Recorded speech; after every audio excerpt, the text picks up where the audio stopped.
हम कर रहे हैं कि किस तरह से हम टैली से किसी रिपोर्ट को किसी दूसरे को मेल कर सकते हैं। मतलब हमने जो परचेज का बिल बनाया, सेल्स का बिल बनाया, उसको हम किस तरह से मेल कर दें। एक तो होता है कि हम उसको प्रिंट कर दे दें, प्रिंट तो अल्टर पी से हो जाएगा, लेकिन उस पर्टिकुलर रिपोर्ट्स को किसी को मेल करना है, उसका स्टेटमेंट्स मेल करने, तो उनको हम टैली की मदद से डायरेक्ट मेल कर सकते हैं। वो कैसे करते हैं? सबसे पहले हमें जाना है रिपोर्ट्स में, जो भी करनी हो तो डिस्प्ले में अगर हम कोई बिल करना चाह रहे हैं तो डे बुक से कर सकते हैं, अगर कोई स्टेटमेंट्स करना चाह रहे हैं तो अकाउंट बुक से। मतलब मेल तो हम कहीं से भी कर सकते हैं, बस हमें इस पर्टिकुलर रिपोर्ट से पहले जाना पड़ेगा। तो मान लीजिए हमें कोई बिल मेल करना है, तो हम गए डे बुक पे, इसमें तो कोई मेल है नहीं, कोई नई कंपनी ओपन करते हैं या कोई बनी हुई कंपनी, इसमें कुछ एंट्री हैं, डिस्प्ले में जाते हैं डे बुक, और यहाँ पे पेमेंट का एक बिल है, इसको मेल करना है।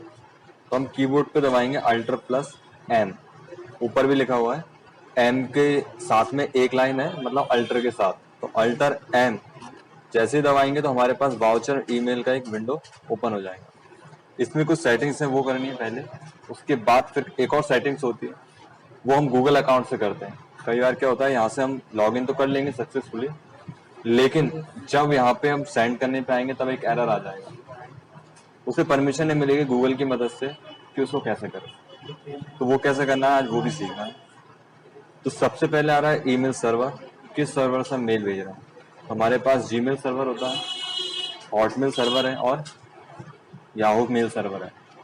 यूजर डिफाइन में कोई ऐसा सर्वर जो इन तीनों में से ना हो तो हम यूजर डिफाइन ले सकते हैं, लेकिन अभी अधिकतर कंडीशन में हमारे पास क्या है, जीमेल ही है, तो हम जीमेल का यूज करेंगे। यहाँ पे उनकी डिटेल्स डालनी है जिसकी आईडी से हम भेजेंगे, और यहाँ पे उसकी डिटेल डालनी है जिसको हम भेज रहे हैं। मतलब ये है ईमेल सर्वर उसका जिसकी आईडी से जाएगा, मतलब फ्रॉम, और टू कहाँ से कहाँ भेज रहे हैं। तो पहले यहाँ हमारी डिटेल और यहाँ सामने वाली डिटेल्स। तो हमारी डिटेल्स में हमारी ईमेल आईडी कहाँ है, तो हमारी ईमेल आईडी जीमेल पर है। यहाँ पे उसका सर्वर एड्रेस ऑटोमेटिक आ जाएगा, तो यहाँ कुछ भी नहीं करना। इसके बाद एसएसएल ये अपने आप आ जाएगा, इधर भी कुछ नहीं करना, एंटर। यहाँ डालना है फ्रॉम, यहाँ पे हमारा नाम या हमारी कंपनी का नाम, हमारी कंपनी का नाम जो भी होगा वो डाल दें। जैसे मान लीजिए पाकिजा अपनी कंपनी है, यहाँ पाकिजा। इसके बाद यहाँ पे वो ईमेल आईडी जिससे हम इसको मेल कर रहे हैं, तो ईमेल आईडी यहाँ पे टाइप कर देंगे, CR297203, ये हमने ईमेल आईडी लिख दी @gmail.com। इसी को एक बार और रिपीट कर देंगे नीचे, CR03@gmail.com। ठीक है। फ्रॉम में वो नेम जिस कंपनी से भेज रहे हैं, और ईमेल आईडी में वो ईमेल आईडी जिस ईमेल आईडी से हम भेज रहे हैं जो हमारी है। इसके बाद हम उस ईमेल आईडी का पासवर्ड यहाँ पे टाइप कर देंगे जो उस अकाउंट के लिए होगा।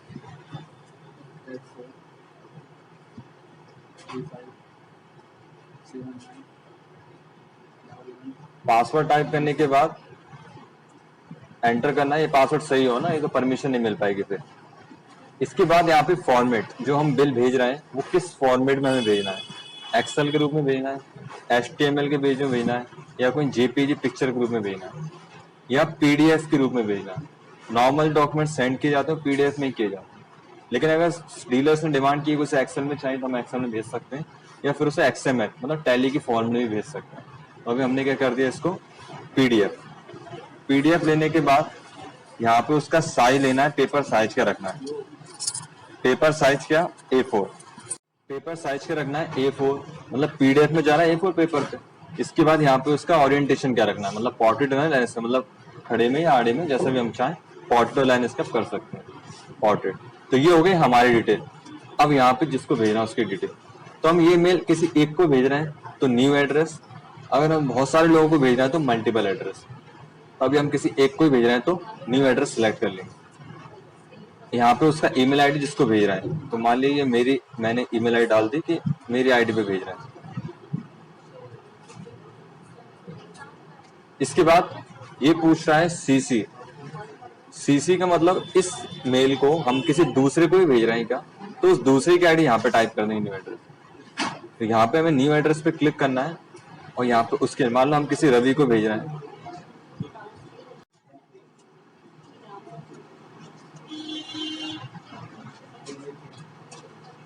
और तीसरा है बीसीसी, मतलब इसकी एक और कॉपी की तीसरी कोई भेजनी है क्या, तो हम क्या चूज करेंगे यहाँ पे बीसीसी। इसमें क्या होता है, अगर अपन 2 में ईमेल आईडी लिखेंगे और सीसी में ईमेल आईडी लिखेंगे तो ये एक मेल जो है इन दोनों के पास पहुंच जाएगा, और अगर अपन बीसीसी में ईमेल आईडी लिखेंगे तो तीसरे पास ही पहुंच जाएगा। तीनों में अंतर क्या है, 2 और सीसी, इसका मतलब ये है कि हम एक ईमेल किसी को भेज रहे हैं और उसकी एक कॉपी हम किसी दूसरे को भेज रहे हैं। सीसी का मतलब यहाँ कार्बन कॉपी, और बीसीसी का मतलब यहाँ ब्लाइंड कार्बन कॉपी। मतलब अगर मान लो ये रवि है और ये राज है, तो हमने रवि को मेल किया तो रवि के पास मेल पहुंच गया, और उसकी एक कॉपी हमने राज को की, राज के पास ही मेल हो गया। अब रवि को पता है कि ईमेल राज को भी गया है और राज को भी पता है ईमेल रवि को गया, लेकिन बीसीसी में जो ईमेल आईडी हमने डाली उस ईमेल आईडी के बारे में इन दोनों को नहीं पता होगा कि इससे किससे भेजा। मतलब कोई ऐसे पर्सन को हम मेल भेज रहे हैं जो हमें नहीं दिखाना कि हमने इसको भेजा, उन लोगों को जिनको भेजा, तो हम बीसीसी में उसकी ईमेल आईडी डाल देंगे। तो बीसीसी मान लो मैंने विनय की ईमेल आईडी डाल दी, तो हमने विनय को भेजा, ये बात रवि और राज को पता नहीं चलेगा क्योंकि उसकी ईमेल आईडी किस में डाली हमने, बीसीसी में। तो वो कॉपी ब्लाइंड हो जाएगी उनके लिए जिनको हमने भेजा 2 और सीसी में। तो बीसीसी में उसकी ईमेल आईडी डालना जो हमें दिखानी नहीं किसी को, और बाकी नॉर्मली भेज रहा है मेल तो बस 2 में अकेले डाल देना, बीसीसी और सीसी में कुछ मत डालना। इसके बाद यहाँ पे हम सब्जेक्ट दे रहे हैं, तो हम क्या भेज रहे हैं, ये पेमेंट का एक स्लिप थी तो पेमेंट वाउचर। इसके बाद यहाँ पे मैसेज कर सकते हैं, पेमेंट का जो बिल था वो इसलिए था ताकि सामने वाला हमें पेमेंट कर दे, तो हम यहाँ पे लिख सकते हैं प्लीज कंप्लीट माई पेमेंट या प्लीज कंप्लीट माई ऑर्डर, या जो भी मैसेज लिखना हो वो लिख सकते हैं। इसके बाद ये अटैच फाइल ऑटोमेटिक हो जाएगी और ये मेल हो जाएगा। यहाँ पे हमने क्या किया, अपना सर्वर सेलेक्ट किया और हमारी कुछ डिटेल्स थी वो दे दी। इसके बाद हमने सामने वाले की डिटेल्स दे दी जिसको हम भेजने वाले थे। यहाँ फाइल ऑटोमेटिक अटैच हो गई और इसको लास्ट स्टेप पे कर देंगे मेल। जैसे ही हम मेल करेंगे तो ये मेल होने लगेगा, लेकिन एक छोटा सा एरर आ जाएगा ऑथेंटिकेशन फेल्ड का। ये इसलिए आया क्योंकि गूगल ने परमिशन नहीं दी, मतलब गूगल से तो हमने मेल अकाउंट आईडी पासवर्ड, अगर पासवर्ड गलत डाला हुआ तो अभी आएगा ना, अभी पासवर्ड तो सही था। प्रॉब्लम ये थी कि गूगल ने परमिशन नहीं दी। तो परमिशन लेने के लिए क्या करना पड़ेगा, हमें गूगल अकाउंट्स में जाना है।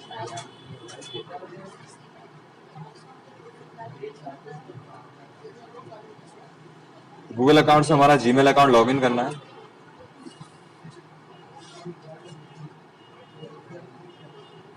यहाँ पे अपनी ईमेल आईडी,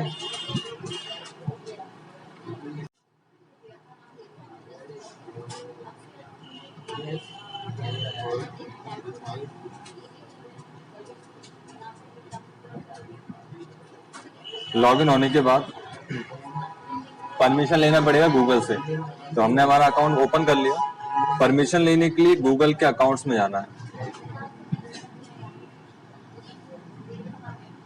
परमिशन लेने के लिए गूगल अकाउंट्स में आना है, वो यहाँ पे आएगा ऊपर, गूगल एप्स में जाना, गूगल एप्स में अकाउंट्स में जाना है। अकाउंट्स में जाने के बाद गूगल अकाउंट ओपन हो जाएगा।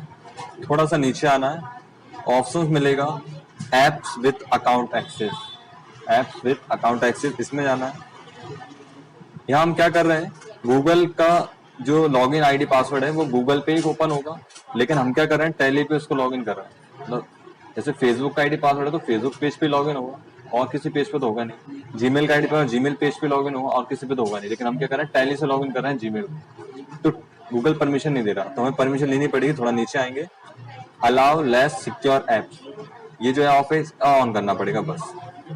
अगर हमने इसको ऑफ कर दिया, ठीक है, मतलब सिक्योर एप्स जो है वो अलाउ कर दिए हमने। पहले वो क्या ऑफ था, मतलब कोई एप्स के लिए परमिशन नहीं थी, अब हमने अलाउ कर दिया एप्स के लिए, तो अब ये जो है सेटिंग्स इनेबल हो गई। अब हमारे पास यहाँ पे एक मेल आएगा गूगल की तरफ से, बोल रहा है कि आपने सिक्योर एप्स को क्या कर दिया, ऑन कर दिया। और ये पहले का मैसेज आ रहा है, जो अभी थोड़ी देर पहले हमने लॉगिन करने की कोशिश की थी तो ब्लॉक हो गई।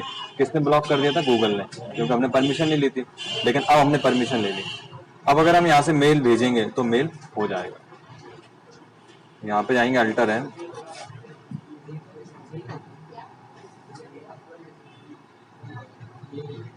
अल्टर एम, इसके बाद वही सब डिटेल्स ऑटोमेटिक सेव है हम, बाकी जब उस ईमेल आईडी इस पासवर्ड से इस ईमेल आईडी पे भेज रहे हैं हम, ठीक है। और सब्जेक्ट मैटर, और अब सेंड करेंगे तो कोई एरर नहीं आएगा और ये मेल सेंड हो जाएगा। ये सेंड हो रहा है, हो गया, कोई एरर नहीं आया। चेक करें हुआ कि नहीं, तो हमारे जीमेल बॉक्स में जाना है, जीमेल के सेंड बॉक्स में जितने ही मेल सेंड होते हैं वो सेंड में आ जाते हैं। तो ये पेमेंट वाउचर का आ गया, यहाँ पे हम हमने मेल सेंड किया था, ये बिल जो फाइल अटैच किया था और मैटर जो हमने लिखा था हेलो, और बिल कुछ इस तरह से मेल हुआ है पेमेंट। एक बार यस करने के बाद अकाउंट्स इनेबल हो जाएगा सिक्योर एप्स के लिए। तो अब इस ईमेल आईडी को बार बार लॉगिन नहीं करना, इस ईमेल आईडी को बार बार लॉगिन करके सेटिंग्स इनेबल नहीं करना, एक बार हमने हमारे अकाउंट्स को इनेबल कर दिया तो वो हो गया। अगर कोई पहली बार हम मेल भेज रहे हैं टेली से, तब उस अकाउंट को एक बार करना पड़ेगा। परमिशन मिल गई, अब कभी भी भेज सकते हैं सेम। तो यहाँ पे टैली में अब हम किसी भी मेल को मेल कर सकते हैं इस ईमेल आईडी से, अल्टर एम। अब इस ईमेल आईडी से मेल हो जाए, अगर हम ईमेल आईडी चेंज करेंगे तो उस ईमेल आईडी की परमिशन लेनी पड़ेगी गूगल से, और चेंज नहीं करेंगे तो इसी से मेल हो जाएगा एक बार।